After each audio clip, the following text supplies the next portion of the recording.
भारतवंशी राजाओं, भारतवर्ष के उपास्य देवों, सप्तखंड पृथ्वी, ग्रहों की स्थिति, सप्त पाताल लोकों एवं नरक लोकों का उल्लेख। भरत जी ने प्रथम राजर्षि को दिव्य तत्वज्ञान का उपदेश दिया और फिर भवाटवी का वर्णन किया। आत्मा का विवेक रूपी धन एक एक इंद्रिय लूट लेती है। कोई संत मिलने पर संसार रूपी वन में से बाहर निकालते हैं। संसार में अकेले कभी मत घूमो। किसी संत का, सद्गुरु का आसरा लोगे तो संसार रूपी वन से बाहर निकल सकोगे। माया के कारण जीव सुख की आशा में इस संसार रूपी वन में भटकता है, किंतु उसे सच्चा सुख नहीं मिल पाता। जिस जीव का नेता बुद्धि असावधान और अपात्र है, उसे 6 लुटेरे इंद्रियां लूट लेते हैं। उसका धर्म रूपी धन लूट जाता है।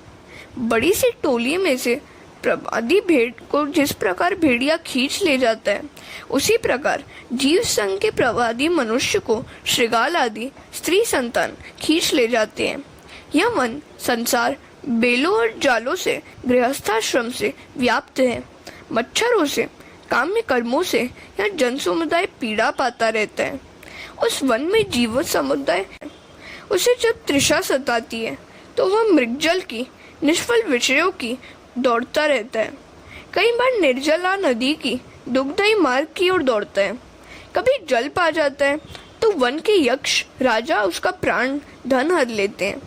चलते चलते उसके पाँव कांटों कंकड़ों से, कई प्रकार के संकटों से भींज जाते हैं। इस संघ के मनुष्य को कभी कभी सर्प निद्रा काटता है, अतः वह शव सा हो जाता है। कभी उन्हें हिंसक पशु दुर्जन काटते हैं। कभी अंध विवेक भ्रष्ट बनकर वह अंधेरे में कुएं में गिरकर दुखी होता है। इसके अलावा यह जनसंघ इस जंगल में लता की शाखाओं का, नारी की कोमल भुजाओं का आसरा लेकर वहीं अस्पष्ट किंतु मधुर मधुर शब्द करते पंछियों की, नारी की गोद में खेलते हुए नन्हे बच्चों की इच्छा करता है। सिंहों की टोलियों से, कालचक्र से उत्पन्न होने वाले जरा मृत्यु से वह त्रास पाता है। वृक्षों के तले, घर बार में वह खेलना चाहता है। कभी कभी पर्वत की गुफाओं में, रोग आदि दुखों में जाकर वहां बसे हुए हाथी से, मृत्यु से वह भयभीत होता है। जीवात्मा कभी सुखी होती है तो कभी दुखी। जीव जब भगवान के चरणों का आश्रय ग्रहण करता है तभी कृतार्थ होता है। संक्षिप्त शब्दों में कहे तो यह संसार मार्ग दारुण, दुर्गम और भयंकर है।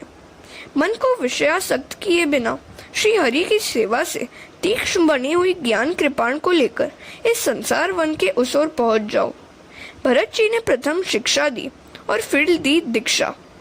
भागवत आश्रय का आश्रय लेने वाला कृतार्थ हो जाता है।